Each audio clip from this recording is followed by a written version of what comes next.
matam kawi mahakna karamba changyeng tawriba otleda ko pangdaba sabi sanau ani se khoirang khoisauna haiba ngamda tung halledo sabi sanau maida karam sandoklaga taklasige nakhoi ani sibo ngaureda ayibi aibushu ngauhalli manjasigi mataushina haidoknaro chilhau thinaranu nakhoibo haidoknaroba haihallage aina haihandaba yadre hospital halakpagi lambini leishna wakhal mayamduna makoktuda happa chalaktrabani Christina pau tamlaga mana karige pakhatpa phawriba amuksu mabu senajaba wajabagi matau ubagi mawongda Christina amuk pau se hairakpasida leishna taseina bhab ama tadre yumdana mabu loinariba mawong matausing aduga ma yarik nganbagi wakhalsi kaino haiba ngamde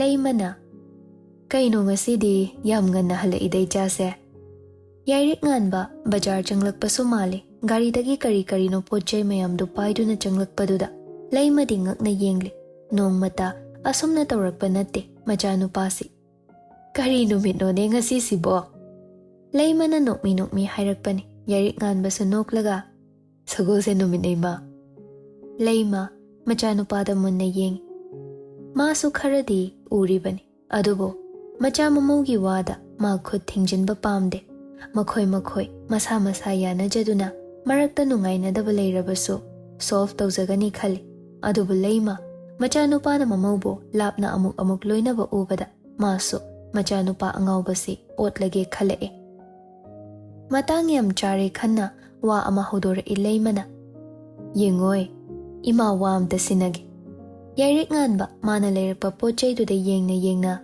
kaiwa noima inge leido masa ngamde na paw haire aduna imause mayumda matam kharada leinaba so haire ine aina so hoila khange na haidokre wado haiba loisilakpa mapa chana amuk makhota pairamba khohi jar machado makhada takiba khanghaude floor du da kaiduna khara chai thoklaga tare khohi jardo leima machanu pabu chaire kari khalaga leiruge nangbo nakhutta paiba pot phau tare khangjene leima praprap chakhumlom da changkhe aduga phadi ama ising khajik beshin dagi chothalaga puthore makhada tariba khohido muktai thoi yarik nganba tarang amada kainumite chatoi noima leima so haige yauna hayeng dagi chatkhradabane yarik nganba so khara phingna mamada haire nati kaigino sukthuna aigi so wamta makhadi taba nang phatte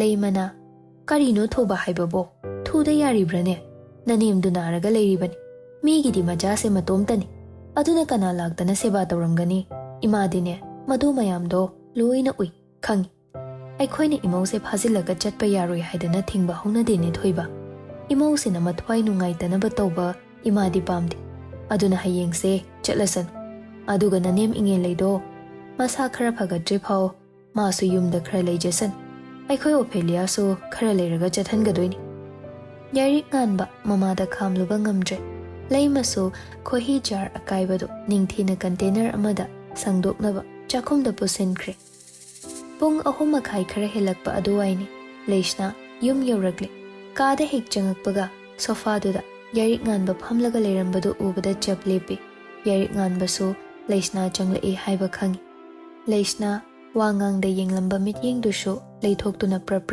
makhong thangba hawi walang ngangak tabaduda nupa se so hangle taibom chana yum phau thila amro leishna wahangdu warauri ngarang magi wahai singdu kawba natri leishna maphi hongdoknaba lauthokna yambung da maroi da bawadi hangdrasu yai paukhum sida mamaidu leishna romda yenglakpani adubu leishna di makha taramdre washroom tamna jangkibana hali yarik nganba leishna na mabu waraure khangi chamthoknabagi thaunado ma hojik leite masa sida hik changsinduna araiba pangal pudoklaga hairubasu ma pangdaba pangal thoktaba haibadu oire marak sida amuke hena khoiranglibadi leishna na mayum chatkani hairibasini asumna yarik nganba wakhal khanduna leikhi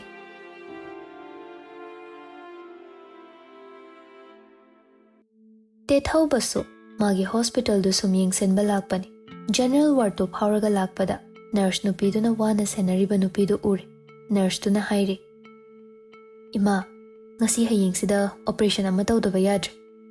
ꯏꯉꯦꯜꯂꯩ ꯄꯥꯈꯠꯅ, "ꯑꯩ ꯏꯁꯥ ꯀꯩꯁꯨ ꯇꯧꯗꯦꯅꯦ, ꯀꯔꯤꯒꯤ ꯑꯣꯄꯔꯦꯁꯟꯅꯣ ꯏꯕꯦꯝꯃ?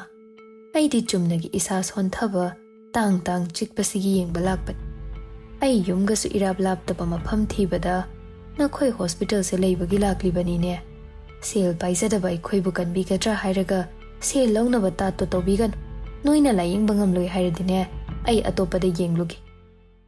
ꯋꯥꯗꯨ ꯀꯥꯏꯔꯦ ꯈꯪꯕꯅ ꯇꯦꯊꯧꯕ ꯆꯪꯁꯤꯜꯂꯛꯇꯨꯅ, "ꯀꯩ ꯑꯣꯏꯅ ꯉꯝꯗꯕꯅꯣ ꯏꯇꯩꯃꯁꯦ? ꯏꯕꯦꯝꯃ." "ꯁꯥꯔ, ꯗꯥꯏꯕꯦꯇꯤꯁ ꯄꯦꯁꯦꯟꯅꯤ." ꯇꯦꯊꯧꯕ ꯏꯉꯦꯜꯂꯩꯗ ꯑꯣꯟꯁꯤꯜꯂꯛꯇꯨꯅ, "ꯏꯇꯩꯃ ꯍꯥꯏꯅ ꯀꯧꯖꯔꯒꯦ꯫ ꯏꯁꯥꯗ ꯀꯩ ꯅꯨꯡꯉꯥꯏꯇꯦ?" "ꯏꯕꯨꯡꯉꯣ ꯍꯥꯏꯒꯗ꯭ꯔꯥ, ꯑꯩꯁꯦ ꯍꯟꯗꯛꯁꯤ ꯏꯁꯥ ꯌꯥꯝ ꯆꯣꯛꯊꯩ, ꯈꯣꯡ ꯈꯨꯠꯁꯨ ꯇꯥꯡ ꯌꯥꯝ ꯆꯤꯛꯏ."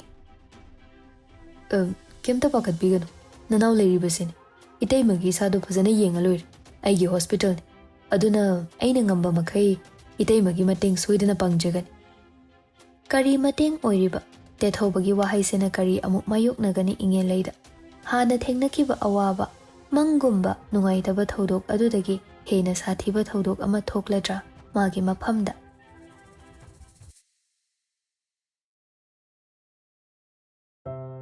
ꯅꯨꯃꯤꯗꯥꯡꯗꯣ ꯆꯥꯛ ꯇꯣꯛꯅꯔꯦ, ꯑꯗꯨꯕꯨ ꯉꯁꯤꯁꯨ ꯂꯩꯁꯅꯥ ꯀꯥꯗ ꯆꯪꯂꯛꯇꯦ꯫ ꯌꯥꯏꯔꯤꯛ ꯉꯥꯟꯕ ꯁꯣꯐꯥꯗꯨꯗ ꯐꯝꯗꯨꯅ ꯊꯣꯡꯔꯣꯝꯗ ꯐꯂꯞ ꯌꯦꯡꯂꯤ꯫ ꯉꯥꯏꯔꯤꯕꯅꯤ ꯃꯥꯒꯤꯗꯣ, ꯂꯩꯁꯅꯥ ꯆꯪꯂꯛꯄ ꯌꯦꯡꯂꯤꯕꯅꯤ꯫ ꯑꯗꯨꯕꯨ ꯅꯨꯄꯤꯗꯨꯅ ꯍꯦꯟꯅ ꯋꯥꯔꯧꯈ꯭ꯔꯕ ꯃꯥꯜ, ꯆꯪꯂꯛꯄ ꯀꯧꯕ ꯂꯩꯇꯦ꯫ ꯃꯄꯥꯟꯗ ꯑꯣꯐꯦꯂꯤꯌꯥꯒ ꯋꯥꯔꯤ ꯁꯥꯗꯨꯅ ꯀꯥꯔꯛꯄꯗꯣ ꯃꯥꯁꯨ ꯇꯥꯏ꯫ ꯑꯗꯨꯅ ꯃꯁꯥꯅ ꯂꯩꯔꯤꯕ ꯄꯣꯖꯤꯁꯟꯗꯨ ꯁꯦꯝꯗꯨꯅ ꯐꯝꯂꯤꯕꯒꯗꯣ ꯄꯣꯁ ꯁꯤꯟꯗꯨꯅ ꯐꯝꯃꯤ꯫ ꯑꯗꯨꯕꯨ ꯀꯥꯗ ꯆꯪꯉꯛꯄꯗꯤ ꯂꯥꯏꯔꯗꯅ ꯑꯋꯣꯏꯅꯗꯣꯝ ꯑꯣꯐꯦꯂꯤꯌꯥꯒ ꯑꯣꯏꯅ ꯃꯥꯒꯤ ꯀꯥꯗ ꯆꯪꯃꯤꯟꯅꯈ꯭ꯔ ꯃꯥꯜꯂꯦ꯫ ꯋꯥꯔꯤ ꯁꯥꯟꯅꯕꯒꯤ ꯃꯈꯣꯜꯗꯨꯁꯨ ꯇꯥꯈꯤꯗ꯭ꯔꯦ꯫ ꯂꯩꯁꯅꯥꯒꯤ ꯑꯗꯨꯒꯨꯝꯕ ꯊꯥꯖꯗꯕ, ꯃꯥꯕꯨ ꯍꯦꯟꯅ ꯑꯣꯠꯄ ꯃꯇꯧꯗꯨꯅ ꯍꯦꯟꯅ ꯈꯣꯏꯔꯥꯡ ꯈꯣꯏꯁꯥꯎꯅꯕ ꯍꯦꯜꯂꯤ ꯌꯥꯏꯔꯤꯛ ꯉꯥꯟꯕꯗ꯫ ꯄ꯭ꯔꯞ ꯊꯣꯛꯂꯛꯇꯨꯅ ꯑꯣꯐꯦꯂꯤꯌꯥꯒꯤ ꯀꯥꯒꯤ ꯃꯄꯥꯟꯗ ꯂꯦꯞꯂꯗꯨꯅ ꯀꯧꯏ, "ꯇꯥꯕ꯭ꯔꯥ ꯏꯕꯦꯝꯃ?" ꯁꯣꯝꯗ ꯑꯣꯐꯦꯂꯤꯌꯥꯗꯨ ꯋꯥꯔꯤ ꯇꯧꯖꯔꯝꯕꯅꯤ꯫ ꯌꯥꯏꯔꯤꯛ ꯉꯥꯟꯕꯅ ꯈꯪꯀꯧ ꯀꯧꯔꯛꯄꯗꯨꯗ ꯃꯆꯤꯟꯗ, "ꯑꯁ!" ꯌꯥꯏꯔꯤꯛ ꯉꯥꯟꯕ ꯈꯔ ꯍꯧꯅ ꯑꯃꯨꯛꯀꯁꯨ ꯀꯧꯔꯛꯏ, "ꯇꯥꯕ꯭ꯔꯥ ꯍꯥꯏꯕꯅꯦ ꯏꯕꯦꯝꯃ?" "ꯇꯥꯏꯌꯦ ꯌꯥꯝꯕꯨꯡ." "ꯅꯅꯝꯃ ꯂꯩꯕ꯭ꯔꯥ?" ꯑꯣꯐꯦꯂꯤꯌꯥ ꯂꯩꯁꯅꯥꯗ ꯍꯥꯏꯐꯦꯠ ꯌꯦꯡꯉꯤ, ꯑꯗꯨꯕꯨ ꯂꯩꯁꯅꯥꯗꯤ ꯈꯨꯝꯂꯨꯅꯨ ꯍꯥꯏꯕꯒꯤ ꯏꯪꯒꯤꯠ ꯇꯧꯏ꯫ ꯌꯥꯏꯔꯤꯛ ꯉꯥꯟꯕ ꯑꯃꯨꯛꯀꯁꯨ, "ꯂꯩꯕ꯭ꯔꯥ ꯍꯥꯏꯕꯅꯦ ꯅꯪꯕꯣ?" ꯑꯣꯐꯦꯂꯤꯌꯥꯗꯨ ꯃꯄꯥꯟꯗꯒꯤ ꯁꯥꯎꯕ ꯃꯥꯟꯕ ꯈꯣꯟꯖꯦꯜꯗꯨꯗ ꯀꯤꯗꯨꯅ, "ꯂꯩꯌꯦ ꯌꯥꯝꯕꯨꯡ, ꯌꯥꯝ ꯊꯨꯅ ꯊꯣꯛꯂꯛꯑꯣꯅ ꯍꯥꯏꯌꯨ." ꯂꯩꯁꯅꯥꯅ ꯑꯣꯐꯦꯂꯤꯌꯥꯗ ꯃꯥ ꯉꯝꯃꯣꯏ ꯍꯥꯏꯌꯨ ꯍꯥꯏꯕꯒꯤ ꯏꯪꯒꯤꯠ ꯇꯧꯏ꯫ ꯑꯣꯐꯦꯂꯤꯌꯥ ꯁꯣꯔ ꯑꯁꯥꯡꯕ ꯑꯃ ꯍꯣꯟꯗꯣꯛꯇꯨꯅ, "ꯌꯥꯝꯕꯨꯡ, ꯏꯅꯝꯁꯤꯅ ꯇꯜꯂꯦ ꯍꯥꯏꯌꯦ."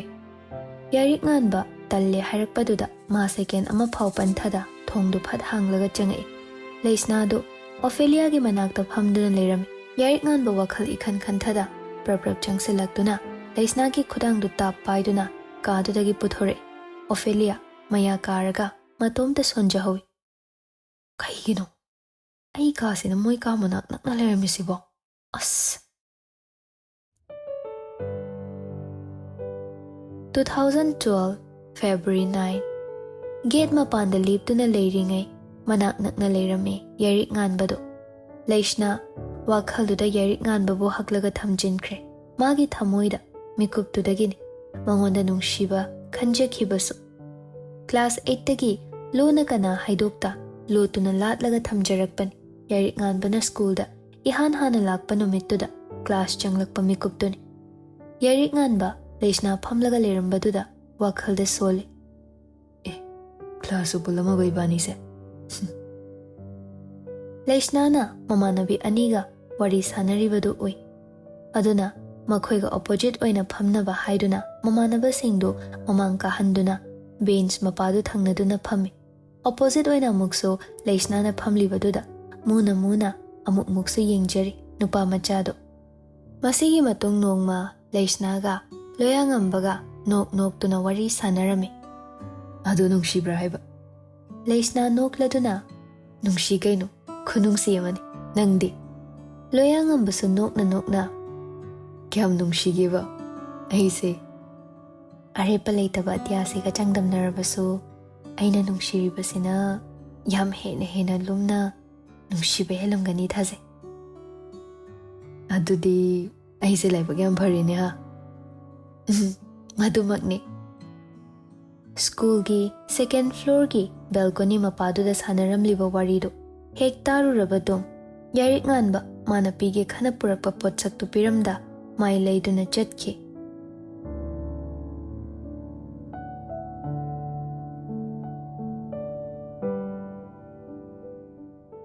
ꯆꯦꯛꯁꯤꯜꯂꯤꯕꯅꯤ ꯍꯥꯏꯁꯤꯔꯥ ꯃꯥꯒꯤ ꯃꯇꯧꯁꯤ, ꯈꯝꯕꯜꯂꯤꯕꯅꯤ ꯍꯥꯏꯁꯤꯔꯥ ꯃꯥꯒꯤ ꯃꯇꯧꯁꯤ, ꯋꯥꯖꯔꯤꯕꯅꯤ ꯍꯥꯏꯕꯗꯨꯔꯥ ꯁꯦꯟꯅꯖꯔꯤꯕꯅꯤ ꯍꯥꯏꯔꯁꯤꯔꯥ, ꯉꯥꯏꯍꯥꯛ ꯈꯜꯂꯛꯄ ꯋꯥꯈꯜ ꯑꯣꯏꯔꯤꯕ꯭ꯔꯥ ꯅꯍꯥꯛꯀꯤ ꯅꯇꯧꯁꯦ? ꯄꯥꯏꯔꯤꯕ ꯈꯨꯗꯥꯡꯗꯨ ꯄꯨꯟꯁꯤ ꯆꯨꯞꯄꯒꯤꯅꯤ ꯍꯥꯏꯒꯗ꯭ꯔꯥ? ꯃꯇꯝ ꯈꯔꯇꯪꯒꯤ ꯑꯣꯏꯔꯤꯕ꯭ꯔꯥ? ꯑꯁꯦꯡꯕ ꯋꯥꯐꯝꯗꯨ ꯍꯥꯏꯔꯣꯕ, ꯈꯧꯔꯥꯡꯍꯜꯂꯅꯨ ꯑꯩꯕꯨ ꯀꯩꯗꯧꯕꯒꯦ? ꯏꯁꯥꯕꯤ ꯄꯥꯝꯃꯨꯕ, ꯅꯨꯡꯁꯤꯐꯗ, ꯂꯣꯟ ꯊꯣꯛꯇꯕ, ꯅꯨꯡꯁꯤ ꯇꯥꯛꯄ ꯅꯪꯁꯦ꯫ ꯀꯔꯤ ꯋꯥꯍꯩꯅ, ꯀꯔꯤ ꯃꯇꯧꯅ ꯑꯃꯨꯛ ꯅꯨꯄꯤ ꯃꯥꯒꯤ ꯊꯃꯣꯏꯁꯤ ꯑꯣꯠꯀꯗꯧꯔꯤꯕ? ꯌꯦꯡꯂꯁꯤ ꯃꯈꯥ ꯇꯥꯔꯛꯄ ꯊꯕꯛ ꯑꯗꯨ, ꯌꯦꯡꯃꯤꯟꯅꯔꯁꯤ ꯃꯥꯒꯤ ꯃꯇꯧꯁꯤ ꯀꯨꯞꯅ, ꯆꯣꯏꯊꯣꯛꯇ ꯇꯥꯔꯒꯦ ꯃꯥꯒꯤ ꯄꯦꯟꯗ ꯋꯥꯐꯝꯁꯨ, ꯁꯦꯟꯅꯔꯒꯦ, ꯌꯦꯡꯂꯒꯦ, ꯌꯦꯡꯂꯁꯤ, ꯇꯥꯔꯁꯤ, ꯉꯥꯏꯔꯁꯤ꯫ ꯑꯦꯄꯤꯂꯣꯒ꯫ ꯑꯌꯨꯛꯀꯤ ꯄꯨꯡ 5 ꯇꯥꯒꯗꯧꯕ ꯃꯤꯅꯠ 10 ꯈꯛꯇꯃꯛ ꯉꯥꯏꯔꯝꯂꯦ꯫ ꯌꯥꯏꯔꯤꯛ ꯉꯥꯟꯕ ꯀꯥꯗꯨꯒꯤ ꯊꯣꯡꯗꯨ ꯇꯞꯅ ꯍꯥꯡꯗꯨꯅ ꯆꯪꯂꯛꯏ꯫ ꯂꯩꯁꯅꯥꯗꯨ ꯅꯨꯡꯉꯥꯏꯅ ꯐꯃꯨꯡꯗ ꯇꯨꯝꯗꯨꯅ ꯂꯩꯔꯝꯕꯗꯨ ꯃꯥ ꯎꯔꯤ꯫ ꯃꯅꯥꯛꯇ ꯆꯪꯂꯛꯇꯨꯅ ꯂꯩꯁꯅꯥꯕꯨ ꯃꯨꯟꯅ ꯌꯦꯡꯂꯛꯏ꯫ ꯃꯈꯨꯠꯇꯨꯅ ꯄꯥꯝꯃꯨ ꯂꯩꯁꯅꯥꯒꯤ ꯃꯃꯥꯏꯗ ꯇꯞꯅ ꯊꯦꯡꯉꯤ꯫ ꯂꯩꯁꯅꯥꯒꯤ ꯍꯧꯅꯕꯤ, ꯇꯨꯝꯂꯤꯉꯩ ꯒ꯭ꯌꯥꯟ ꯇꯥꯗꯅ ꯍꯦꯛ ꯌꯥꯏꯔꯤꯛ ꯉꯥꯟꯕꯒꯤ ꯃꯈꯨꯠ ꯄꯥꯏꯔꯛꯄꯗꯨ ꯉꯁꯤꯁꯨ ꯇꯧꯔꯛꯂꯦ꯫ ꯌꯥꯏꯔꯤꯛ ꯉꯥꯟꯕꯒꯤ ꯃꯈꯨꯠꯇꯨ ꯍꯥꯟꯅꯗꯒꯤ ꯉꯁꯤꯅ ꯍꯦꯟꯅ ꯆꯦꯠꯅ ꯄꯥꯏꯁꯤꯜꯂꯛꯏ꯫ ꯃꯇꯧꯗꯨꯗ ꯇꯞꯅ ꯁꯣꯜꯂꯤ ꯌꯥꯏꯔꯤꯛ ꯉꯥꯟꯕ꯫ ꯊꯥꯗꯣꯛꯈꯤꯅꯨꯕ ꯑꯩꯒꯤ ꯈꯨꯠꯁꯦ, ꯅꯪ ꯆꯠꯈ꯭ꯔꯅꯨꯕ, ꯑꯩ ꯍꯨꯟꯗꯣꯛꯑꯝꯒꯅꯨ꯫ ꯂꯩꯁꯅꯥ, ꯑꯩ ꯅꯉꯣꯟꯗ ꯍꯥꯏꯒꯗꯧꯕ ꯌꯥꯝ ꯂꯩ꯫ ꯑꯩꯒꯤ ꯋꯥꯁꯨ ꯍꯥꯏꯈꯤꯒꯦ, ꯅꯪ ꯇꯥꯈꯣꯕ꯫ ꯅꯪ ꯆꯠꯈ꯭ꯔꯒ ꯑꯩꯒꯤ ꯈꯨꯠꯁꯦ ꯀꯅꯥꯗ ꯄꯥꯏꯍꯜꯂꯣ ꯍꯥꯏꯕꯅꯣ? ꯁꯤ ꯍꯥꯏꯔꯒ ꯂꯩꯁꯅꯥꯒꯤ ꯃꯔꯥꯏꯕꯛꯇ ꯅꯨꯡꯁꯤꯅ ꯆꯨꯞꯄꯤꯔꯛꯏ꯫ ꯂꯩꯔꯥꯡꯗꯤ ꯈꯣꯏꯃꯨ ꯃꯈꯣꯏꯒꯤꯅꯦ ꯍꯥꯏꯅ ꯃꯈꯧ ꯄꯣꯡꯅ ꯂꯥꯎꯕꯗꯣ ꯑꯩꯗꯤ ꯄꯥꯝꯗꯦ꯫ ꯁꯝꯕꯜ ꯈꯥꯔꯝꯗꯅ ꯂꯩꯕꯁꯨ, ꯃꯌꯥꯝꯒꯤ ꯃꯤꯠꯌꯦꯡꯐꯝ ꯑꯣꯏꯈꯤꯕꯁꯨ ꯄꯥꯝꯗꯦ꯫ ꯅꯪ ꯌꯥꯝꯕꯨꯡꯉꯩꯒꯤ ꯊꯃꯣꯏꯁꯦ ꯀꯔꯝ ꯆꯥꯎꯗ꯭ꯔꯥ? ꯄꯥꯝꯂꯕꯁꯨ ꯄꯥꯝꯐꯗꯦ, ꯈꯜꯂꯅꯨ ꯍꯥꯏꯔꯁꯨ ꯈꯜ꯫ ꯑꯗꯨꯕꯨ ꯑꯩꯒꯤ ꯏꯔꯥꯜꯗꯤ ꯑꯩꯇꯒꯤ ꯑꯣꯏꯖꯒꯦꯕ꯫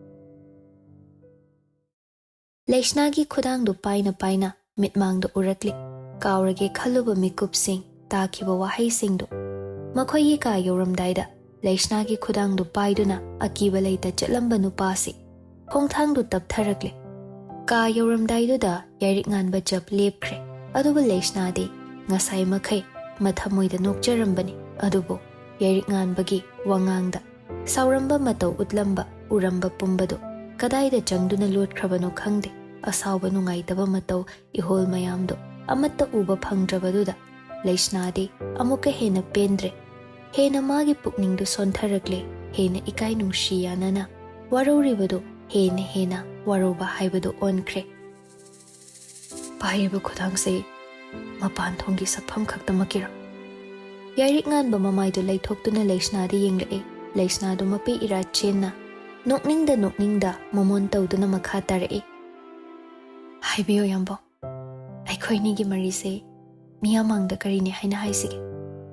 ꯀꯔꯤꯅꯦ ꯍꯥꯏꯅ ꯇꯥꯛꯁꯤꯒꯦ?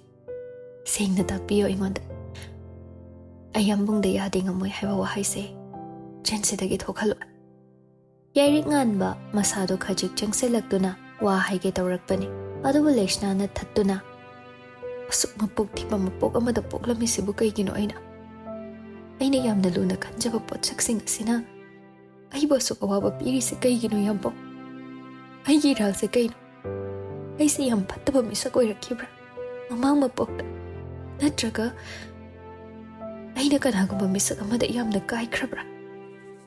ꯌꯥꯏꯔꯤꯛ ꯉꯥꯟꯕꯗꯨ ꯂꯩꯁꯅꯥꯒꯤ ꯃꯅꯥꯛꯇ ꯆꯪꯁꯤꯜꯂꯛꯀꯦ ꯍꯣꯠꯅꯩ꯫ ꯑꯗꯨꯕꯨ ꯄꯥꯏꯗꯨꯅ ꯂꯩꯔꯤꯕ ꯃꯥꯒꯤ ꯈꯨꯗꯥꯡꯗꯨ ꯌꯥꯏꯔꯤꯛ ꯉꯥꯟꯕꯒꯤ ꯃꯈꯨꯠꯇꯒꯤ ꯁꯠꯇꯣꯛꯂꯒ ꯇꯨꯡ ꯈꯖꯤꯛꯍꯜꯂꯤ꯫ ꯄꯟꯗꯨꯅ ꯂꯩꯔꯝꯕ ꯃꯥꯒꯤꯗꯤ ꯃꯇꯥꯔꯣꯏ ꯑꯣꯏꯔꯤꯕꯤ ꯄꯤꯔꯥꯡ ꯑꯗꯨ ꯑꯊꯤꯡꯕ ꯄꯤꯗ ꯃꯅꯤꯡ ꯇꯝꯍꯜꯂꯤ꯫ Leishna Yairik nganbada yengduna amuksu nokfet tawraduna Yambo Aina yam luna khanjaba misaktu kaino khangbra Yairik nganba wa machet ama phau haide mit yengdude Leishna dagi mamit kupta adumak yengduna le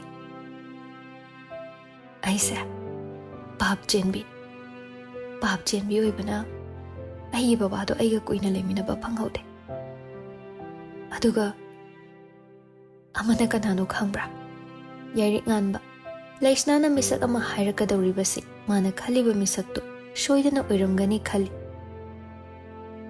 Yairik nganba Leishna hek machinmakna haidorakliba mingsi tarubada thazadaba oidaba wahang mayam ama hangli masada mit yengdu thazada yengle e munna Leishna da mangda leplibisi mapi tana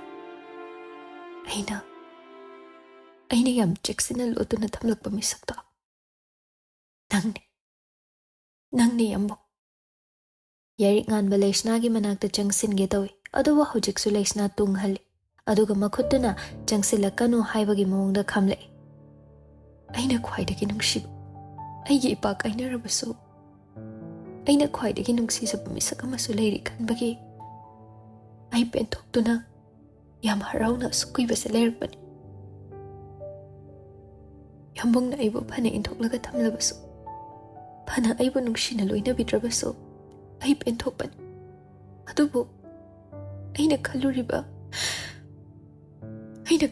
misaksidi Thamoi pandaba misak oiramle Leishna wahai kharadu kha khairamlaga makhoyi ka tamna changkhre Yairik nganba masadu koktagi ton phawba sok chatkibadu second phade makhong thangba thokidre Leishna na hairamba wafam singduna magina kongda ninduna leire Somda Leishna ka manungda changaga matomta pena kapche Yairik nganbana thongdugi manakta tapna phamthaduna masa pumbadu nga thaduna leiri tari manada Leishna na ka manungda warona hik kapcharibadu ka manungda na nupishi makhutana box yam chawba nataba medium size ki ama makhut ani changduna pairi manungda yauriba potsak singdu uraga ma hena ka phaningba haibadu oire ahing asima amana amagi maphamda sengna lochenduna thamliba makhoi ani gi thamoi gi warol dudi phongdoknada tumin lochenaduna thamnari hojiksu adumak hanagum ahongba leita honglaroidra makhoi ani gi anam kanba matause loihaningde Yairik magi maphamdagi ahingsi maso hainingba tamningba warol kaya ama leiribani adubuma haidokpagi thaunado Leishna na mamittagi mapi taba uraga phasinduna thamkhraboir wana khangle nupasi Thamoi shon oiganu nupana hakpo thauna leisiba magi damak thauna leiyuba nangi Leishna gi damak thauna leisiba akhangkan se nupa nangbo pangsinaranu kaidobagi nangbo wahalanuba nangi nungshibise waman khre mahaksi waba khangba toimalle mahaksi kari phirip lauraga mabu khamgani wakhal taw khalu wakhal mun kari upai tawba yai kari lambi le thisi lambi thiba kanse nupa thoksiba ningthem nangbo Yairik nganba Rajkumar nangbo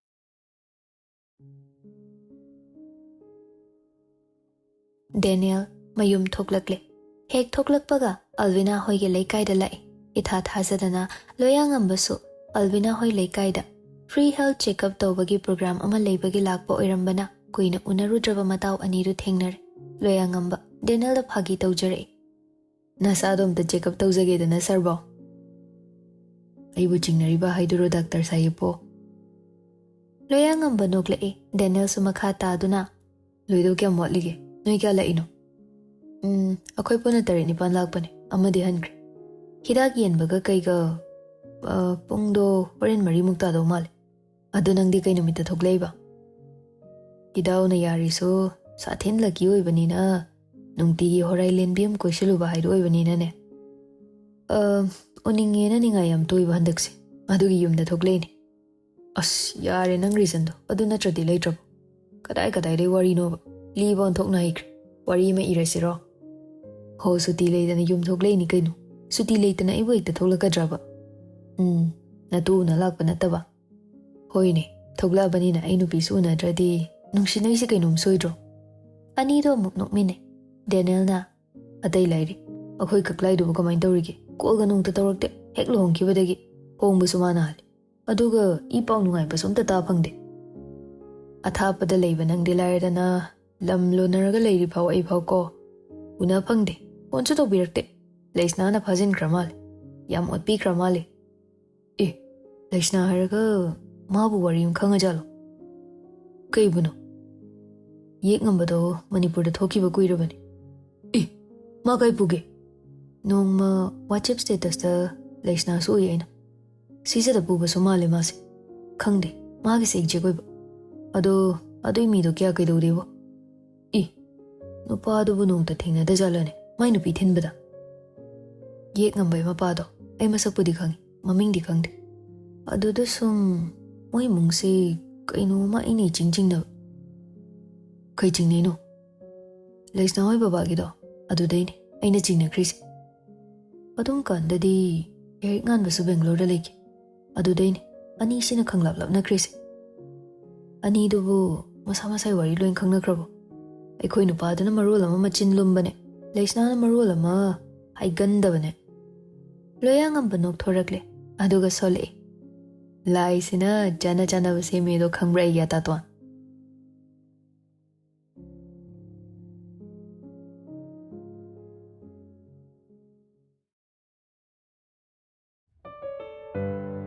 Somdana laimado mamau chatnabagi loishinbadugi mateng tawri. Bema nangbo aina hapo haiba khaidubo hapabo. Hape gyase. Ophelia Laisnagi mapimarul hapa khaudu paiduna. Mamse akoy yambung dubu kai chakhige ngasai deni uraktrisi. Inam si thenbado yambung na thilasu yai heba. Ngarang inam si chatkidawre na tuminagi dawjabasu hek yadadana tumina handre. Nang yambung angaw base ngaw kisan. Mane sidaidi khunu khongbado na khonghandawri bani mamsina. Ay loirabra ni mobo. O loidawre. Purik lemba mamitu na koyeng yeng. Ka singduda udrabada haira ilaymada onsinduna. Ay, siza. Nachanu padi kaday layge ni mabo. O aingonda sauning libra, waraw libra khangde. Ay na ayugya horakpada layramde. Gari su layramde, kaday da bujat libano khangsalak jadeda. Kari no ni nachanu pasibo. Imaw na nungayroy da bathabak siyam tawkreda. Imaw thin basidi, maasu chatpadi aydana. O yawdasanu. Imaw sidane, mana nungda inti nungay na tawdabani. Ophelia di makhut ka yawraga.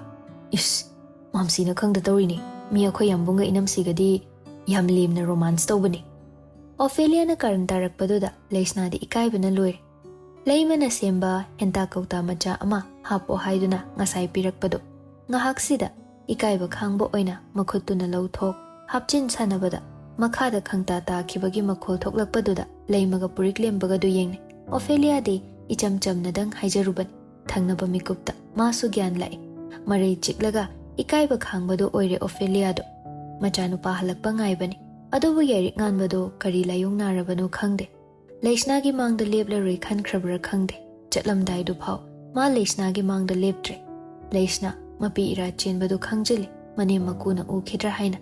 Asumna laymaga purik lembaga na tawraga Laisnabu magi mayumda thinbiba thokre.